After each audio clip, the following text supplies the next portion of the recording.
Hi friends, four shining ഏഞ്ചൽസിൻ്റെ പുതിയൊരു വീഡിയോയിലോട്ട് എല്ലാവർക്കും സ്വാഗതം.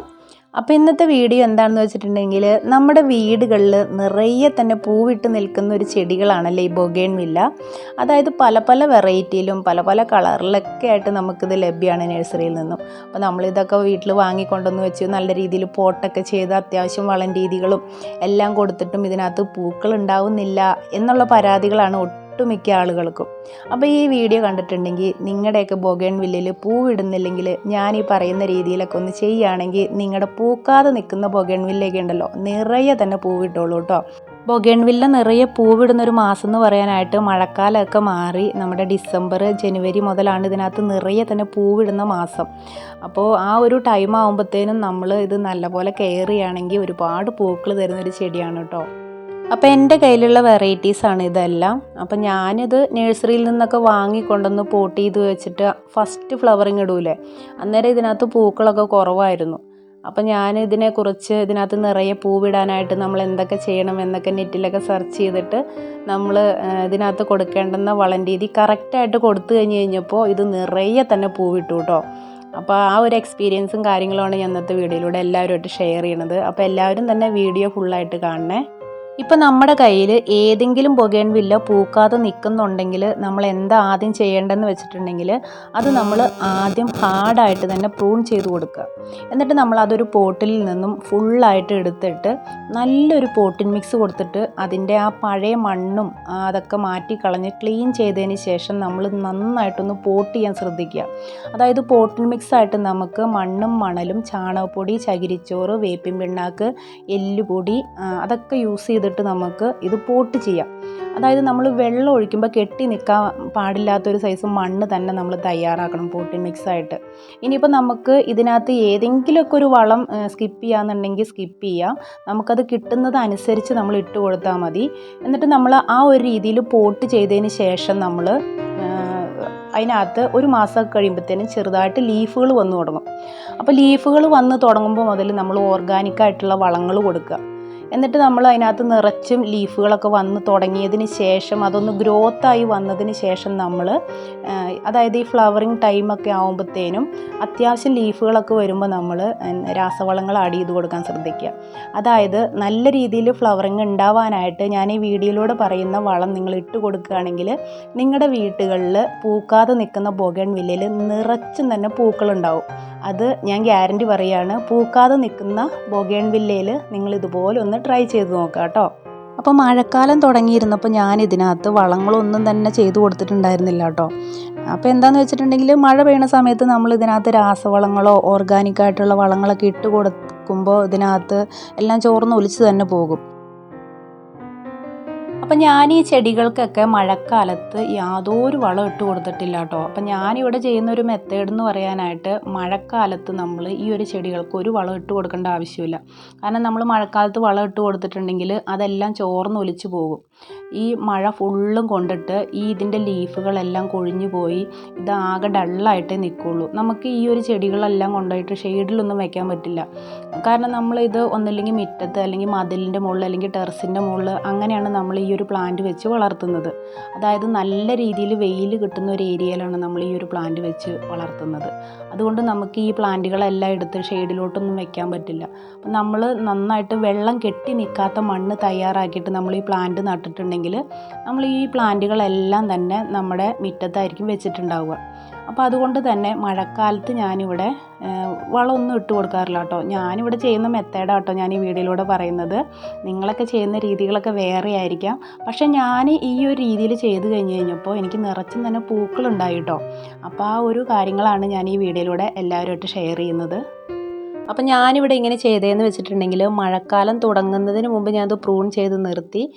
നല്ല മഴ മാറുന്ന ഒരു ടൈം ഉണ്ടല്ലോ, അതായത് ആ നവംബർ മാസത്തിൽ ഞാനിതിനകത്ത് ഓർഗാനിക്കായിട്ടുള്ള വളം കൊടുത്തു. അപ്പോൾ ഈ മഴയൊക്കെ കൊണ്ടിട്ട് ഇതിൻ്റെ ലീഫുകളെല്ലാം തന്നെ കൊഴിഞ്ഞു പോയിട്ടുണ്ടായിരുന്നു. അപ്പോൾ ഇതിനകത്ത് നിറയെ ലീഫുകളൊക്കെ വരാനും ഇത് നല്ല ഗ്രോത്തായിട്ട് വളരാനായിട്ട് ഞാൻ ഫസ്റ്റ് ഇവിടെ കൊടുത്തത് ഓർഗാനിക്കായിട്ടുള്ള വളം കേട്ടോ. അതായത് ചാണകപ്പൊടി, എല്ലുപൊടി. ഞാൻ ഇതിന് മുമ്പ് ആ വീഡിയോ ഇട്ടിട്ടുണ്ടായിരുന്നു. അത് കാണാത്തവരുണ്ടെങ്കിൽ ഒന്ന് പോയി കണ്ടാൽ മതി കേട്ടോ. അപ്പോൾ ആ ഒരു രീതിയിലാണ് ഞാൻ വളം ചെയ്തത്. അങ്ങനെ വളം കൊടുത്തു കഴിഞ്ഞപ്പോൾ ഒരു മാസം കൊണ്ട് ഇതിനകത്ത് നിറയെ തന്നെ ലീഫുകൾ വന്നു. അത് കഴിഞ്ഞതിന് ശേഷമാണ് ഞാൻ രാസവളം ഇട്ട് കൊടുക്കാൻ തുടങ്ങിയത് കേട്ടോ. അങ്ങനെ ഇട്ട് കൊടുത്തപ്പോഴാണ് എനിക്ക് നിറയെ തന്നെ പൂക്കൾ കിട്ടിയത്. പിന്നെ ശ്രദ്ധിക്കേണ്ട ഒരു കാര്യം എന്ന് പറയാനായിട്ട്, നമ്മൾ നന കൊടുക്കുമ്പോൾ ഒന്നിടവിട്ട ദിവസങ്ങളിൽ മാത്രം നമ്മൾ നനച്ച് കൊടുത്താൽ മതി കേട്ടോ. ഇപ്പോൾ നമ്മൾ എന്തെങ്കിലും ഒരു വളം ഇട്ട് കൊടുക്കുകയാണെങ്കിൽ ആ വളം ഇട്ട് കൊടുത്ത് ഒരു 5 ദിവസം കണ്ടിന്യൂസ് ആയിട്ട് നനയ്ക്കുക. അതായത് ഡെയിലി തന്നെ നനച്ച് കൊടുക്കുക. അങ്ങനെ നനയ്ക്കണേ എന്തിനാണെന്ന് വെച്ചിട്ടുണ്ടെങ്കിൽ ആ വളം ആ വേരിലൊക്കെ നന്നായിട്ട് പിടിച്ച് വളരാൻ വേണ്ടിയിട്ടാണ്. അല്ലാത്ത നോർമൽ ദിവസങ്ങളിൽ ഒന്നിടവിട്ട ദിവസങ്ങളിൽ നനച്ച് കൊടുക്കാൻ ശ്രദ്ധിക്കണേ.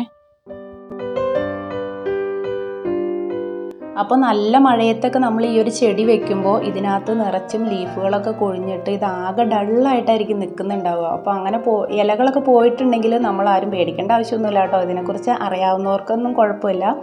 അറിയാത്തവരായിട്ടൊക്കെ ആരെങ്കിലും ഉണ്ടെങ്കിൽ ഒന്ന് അറിയാൻ വേണ്ടി ഞാൻ പറയുന്നു എന്നുള്ളൂ കേട്ടോ. അപ്പോൾ എൻ്റെ കയ്യിലുള്ള കളക്ഷൻസാണ് ഇതെല്ലാം. അപ്പോൾ ഇതിനകത്ത് എല്ലാ പൂക്കളും ഒരേപോലെ തോന്നിക്കുമെങ്കിലും ഇതിലൊക്കെ വ്യത്യാസങ്ങളുണ്ട് കേട്ടോ.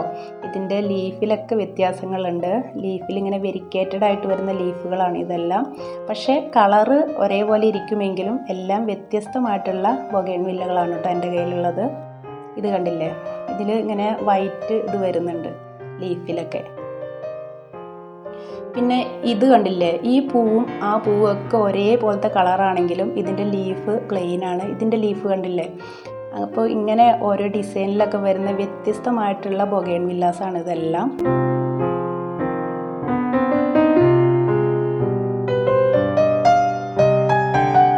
ഇപ്പോൾ ഈ ഒരു വൈറ്റ് കളർ പൂ കണ്ടോ, ഇതിൻ്റെ പൂക്കൾ ചെറുതാണ്, നിറച്ചും തന്നെ പൂവുണ്ടായിട്ടുമുണ്ട്. ഇതേപോലത്തെ വൈറ്റ് വേറെയുണ്ട് വെറൈറ്റി. ഇത് കണ്ടില്ലേ, ഇതിൻ്റെ പൂ കണ്ടില്ലേ, ഇതിന് കുറച്ച് നീട്ടം വരുന്നുണ്ട്. അപ്പോൾ അങ്ങനെ ഓരോ വ്യത്യസ്തമായിട്ട് കളറിൽ നമുക്ക് പൂക്കൾ തരുന്ന നല്ല ചെടികളാണ് കേട്ടോ ഈ ബൊഗൈൻവില്ല. അപ്പോൾ ഇതിങ്ങനെ പൂത്ത് നിൽക്കാൻ വേണ്ടിയിട്ട് ഞാനിട്ട് കൊടുക്കുന്ന വളം എന്താണെന്ന് നമുക്ക് പരിചയപ്പെട്ടാലോ. അപ്പോൾ ഇവിടെ നല്ല പോലെ പൂവിടാനായിട്ട് NPK 90-90-90 ഈ ഒരു വളമാണ് ഞാൻ ഇപ്പോൾ ഇട്ട് കൊടുക്കുന്നത് കേട്ടോ. ഇനി ഞാനൊരു 15-20 ദിവസം കഴിയുമ്പോൾ അടുത്ത വളം ഞാൻ സ്റ്റാർട്ട് ചെയ്യും. അപ്പോൾ ഇപ്പോൾ ഇട്ട് കൊടുക്കുന്ന വളം എന്ന് പറയാനായിട്ട് NPK 90-90-90. ഇതിനകത്ത് നൈട്രജൻ, ഫോസ്ഫറസ്, പൊട്ടാസ്യം ഒരേ അനുപാതത്തിൽ 19 എന്ന റേഷ്യോയിലാണ് കേട്ടോ ഇത് അടങ്ങിയിട്ടുള്ളത്. അപ്പോൾ അതുകൊണ്ട് തന്നെ നമ്മൾ നല്ല പോലെ ഫ്ലവറിങ് ഉണ്ടാവാനായിട്ട് ഫസ്റ്റ് ഫ്ലവറിങ് ബൂസ്റ്റായിട്ട് ഞാനിവിടെ കൊടുക്കുന്നത് NPK 90-90 ആണ് കേട്ടോ. ഈ വളം ഈ ചെടിയുടെ ഗ്രോത്തിനും പൂക്കൾ നിറയെ ഉണ്ടാവാനും ഈ 3 കാര്യങ്ങളുമുള്ള NPK വളം വേണ്ടത്. അപ്പോൾ ഇത് നമുക്ക് മണ്ണിൽ നിലനിർത്തണം എന്നുണ്ടെങ്കിൽ തീർച്ചയായിട്ടും ഈ NPK വളം ബൊഗൈൻവില്ലയ്ക്ക് അത്യാവശ്യമാണ് കേട്ടോ. 15 ദിവസം 20 ദിവസമൊക്കെ കൂടുമ്പോൾ നമുക്ക് NPK കൊടുക്കാവുന്നതാണ്. ഞാനിവിടെ കൊടുക്കുന്നത് ആദ്യത്തെ ഒരു ഇതിൽ NPK കൊടുക്കും. അത് കഴിഞ്ഞിട്ട് ഞാൻ പൊട്ടാഷ് കൊടുക്കുന്നുണ്ട്. പിന്നെ ഞാൻ DAP കൊടുക്കുന്നുണ്ട്. അപ്പോൾ അതിൻ്റെ കറക്റ്റ് ദിവസങ്ങളും കാര്യങ്ങളൊക്കെ ആയിട്ട് ഞാൻ നെക്സ്റ്റ് ഒരു വീഡിയോ ഇടാം. ഇപ്പം ഞാൻ കൊടുക്കുന്നത് ഈ NPK ആണ് കേട്ടോ. അപ്പം നമ്മൾ ഈ ഒരു രീതിയിൽ ഫോളോ ചെയ്യുകയാണെങ്കിൽ നമ്മുടെ പൂക്കാതെ നിൽക്കുന്ന ബൊഗൈൻവില്ല നിറയെ തന്നെ പൂക്കൾ ഉണ്ടായിക്കോളും. ഈ പൂവില്ലാത്ത ബൊഗൈൻവില്ല ഉള്ള വീട്ടിലുള്ള ചേച്ചിമാരൊക്കെ ഒന്ന് ശ്രദ്ധിച്ചാൽ മതി. അപ്പോൾ നമുക്ക് നിറയെ തന്നെ പൂവുണ്ടായിക്കോളൂ കേട്ടോ. നമ്മളിത് ഒരു പ്ലാന്റിൻ്റെ ചുവട്ടിൽ 1 ടീസ്പൂൺ വെച്ചാണ് ഇട്ട് കൊടുക്കുന്നത്. ഇപ്പം നമ്മൾ കുറച്ച് അളവൊന്ന് കൂടിപ്പോയി എന്ന് വിചാരിച്ചിട്ട് കുഴപ്പമൊന്നുമില്ല. എന്നാലും ഒരുപാട് കൂടുതൽ അളവൊന്നും ഇട്ട് കൊടുക്കരുത് കേട്ടോ. ഒരുപാട് കൂടുതൽ അളവ് ഇട്ട് കൊടുത്താലും ദോഷമാണ്. അപ്പം നമ്മൾ അതിൻ്റെ പ്ലാന്റ് വലിയ പ്ലാന്റ് ആണെങ്കിൽ നമ്മൾ 1 ടീസ്പൂൺ നിറച്ച് തന്നെ ഇട്ട് കൊടുക്കാം. ചെറിയ പ്ലാന്റ് ആണെങ്കിൽ നമ്മൾ 1 ടീസ്പൂൺ നിറച്ചിട്ട് കൊടുക്കണ്ട. അപ്പം നമ്മൾ ഏതൊരു വളം ഇടുകയാണെങ്കിലും പ്ലാന്റ് അനുസരിച്ച് തന്നെ ഇട്ട് കൊടുക്കാൻ ശ്രദ്ധിക്കണേ. അപ്പോൾ ഫസ്റ്റ് സ്റ്റെപ്പ് എന്ന് പറയാനായിട്ട് ഞാനിവിടെ ഫസ്റ്റ് കൊടുക്കുന്ന വളം NPK 90-90-90 ആണ് കേട്ടോ കൊടുക്കുന്നത്. ഈ വളം ഇട്ട് കൊടുത്തിട്ടുണ്ടെങ്കിൽ നിറയെ തന്നെ പൂക്കൾ ഉണ്ടായിക്കോളും. ഇനി ഞാനിവിടെ ഒരു 20 ദിവസമൊക്കെ കൂടുമ്പോൾ പൊട്ടാഷ് ഇട്ട് കൊടുക്കുന്നുണ്ട്. അത് കഴിഞ്ഞിട്ട് ഞാൻ DAP ഇട്ട് കൊടുക്കുന്നുണ്ട്. അപ്പം നമ്മൾ ഇതേപോലെ ഫോളോ ചെയ്യുകയാണെങ്കിൽ നിറയെ തന്നെ പൂക്കൾ ഉണ്ടായിക്കോളൂ കേട്ടോ. ഇനിയിപ്പോൾ നമുക്ക് സമയക്കുറവ് മൂലം നമുക്ക് വളം ഇട്ട് കൊടുക്കാനൊക്കെ ബുദ്ധിമുട്ട് ഉള്ളവരാണ് എന്നുണ്ടെങ്കിൽ നമുക്ക് NPK 90-90-90 എടുക്കാം, DAP എടുക്കാം, പൊട്ടാഷ് എടുക്കാം. ഇതെല്ലാം ഒരേ അനുപാതത്തിൽ മിക്സ് ചെയ്തിട്ട് ഒരേ ടീസ്പൂൺ വീതം നമുക്ക് ഈ ചെടിയുടെ ചൂട്ടിൽ ഇട്ട് കൊടുക്കാം. അങ്ങനെ ഇട്ട് കൊടുത്താലും നല്ല എഫക്റ്റാണ്. നിറയെ തന്നെ പൂക്കൾ ഉണ്ടായിക്കൊള്ളൂ കേട്ടോ. ഈ സമയമില്ലാത്ത ആ ഒരു കാര്യമാണ് ഞാൻ പറഞ്ഞത്. അല്ലെങ്കിൽ നമ്മൾ ഈ ഒരു രീതിയിൽ ഫോളോ ചെയ്ത് പോയാൽ മതി കേട്ടോ. പിന്നെ ഒരു കാര്യം പറയാനുള്ളത്, നമ്മുടെ ചെടികളിൽ അതായത് ഈ ബൊഗൻവില്ലയിൽ ഇലകൾ കൂടി വന്നിട്ട് അതിനകത്ത് പൂക്കൾ കുറവായിരിക്കും. ഇലകൾ ഇങ്ങ് തഴച്ച് വളരും, പൂക്കളിട്ടുണ്ടാവുമല്ലേ. ഇത് കണ്ടില്ലേ, ഒരു ചെടിയിൽ ഒരു കൊല പൂവാണുള്ളത്, ബാക്കിയിൽ പൂവൊന്നുമില്ല. അപ്പോൾ അങ്ങനെ വരുമ്പോൾ നമ്മൾ എന്താ ചെയ്യണമെന്ന് ഈ ഇലകളുണ്ടല്ലോ ഇതെല്ലാം അങ്ങ് നുള്ളി കളഞ്ഞോളണം. നമ്മൾ ഫുള്ള് നുള്ളി കളയണം കേട്ടോ. അത്യാവശ്യം ഒരു കുറച്ച് ഇല നിർത്തിയാൽ മതി. ബാക്കിയെല്ലാം ഇങ്ങോട്ട് ആ തഴച്ച് വന്നിരിക്കുന്ന ആ വലിയ ലീഫുകളൊക്കെ ഉണ്ടല്ലോ അതെല്ലാം ഇങ്ങോട്ട് നുള്ളി കളയണം. എന്നാലാണ് ഇതിനകത്ത് നിറച്ച് പൂക്കളുണ്ടാവുള്ളൂ. അപ്പോൾ നമ്മൾ ആ നുള്ളി കളയുന്ന ഭാഗത്തു നിന്നൊക്കെ ചെറുതായിട്ട് ഇതിങ്ങനെ പൂവിട്ട് തുടങ്ങിക്കോളും. അപ്പോൾ നമ്മൾ ഒരിക്കലും ഈ ഇലകൾ വളർത്താനായിട്ട് സമ്മതിക്കരുത് കേട്ടോ. നിറച്ചും ഇലകൾ വരികയാണെങ്കിൽ നമ്മളത് നുള്ളിക്കളയണം. പിന്നെ ചില പ്ലാന്റിൽ ഇലകൾ വന്നിട്ട് അതിൻ്റെ തുമ്പത്ത് ഇങ്ങനെ കൊല കുത്തി പൂവിടുന്ന വെറൈറ്റി ഉണ്ട് കേട്ടോ. അപ്പോൾ നമ്മൾ ഇലകൾ ഒരിക്കലും തഴച്ച് വളരാനായിട്ട് നമ്മൾ ഇടവരുത്തല്ലേ. അപ്പോൾ ബൊഗൻവില്ലയിൽ നിറയെ പൂവിടാനായിട്ട് ഞാനിവിടെ ഫസ്റ്റ് സ്റ്റെപ്പായിട്ട് രാസവളം കൊടുത്തിരിക്കുന്നത് NPK 90-90-90 ആണ് കേട്ടോ. അപ്പോൾ ഇത് കഴിഞ്ഞതിന് ശേഷം 20 ദിവസം 15 ദിവസമൊക്കെ കഴിഞ്ഞതിന് ശേഷം ഞാൻ അടുത്ത വളം സ്റ്റാർട്ട് ചെയ്യുന്നതാണ്. അപ്പോൾ നമ്മുടെ വീടുകളിലൊക്കെ പൂക്കാതെ നിൽക്കുന്ന ബൊഗൻവില്ല നിറയെ തന്നെ പൂവിട്ടോളൂ കേട്ടോ.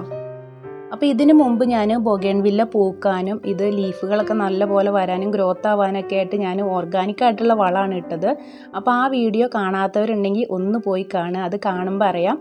അപ്പോൾ ഈ വീഡിയോയിലൂടെ ഞാൻ ഷെയർ ചെയ്തത് നമ്മുടെയൊക്കെ വീടുകളിൽ പൂക്കാതെ നിൽക്കുന്ന ബൊഗൻവില്ല പൂക്കാൻ വേണ്ടിയിട്ടുള്ള രാസവളമാണ് ഞാനിന്ന് കൊടുത്തത്. അപ്പോൾ എല്ലാവരും ഒന്ന് ട്രൈ ചെയ്ത് നോക്കുക. എല്ലാവരും വീടുകളിൽ ഈ ഒരു ചെടി ഉണ്ടെങ്കിൽ പൂത്തുലഞ്ഞ് തന്നെ നിൽക്കട്ടെ, നമ്മുടെ ഗാർഡനൊക്കെ മനോഹരമാവട്ടെ. അപ്പോൾ ഇനിയും ഞാൻ നല്ല നല്ല വീഡിയോ ആയിട്ട് വരാം. അപ്പോൾ എല്ലാവരും ഞങ്ങളുടെ ചാനൽ മറക്കാതെ മടി കൂടാതെ ഒന്ന് സബ്സ്ക്രൈബ് ചെയ്യണം കേട്ടോ. അപ്പോൾ എല്ലാവരോടും okay, bye bye, thank you.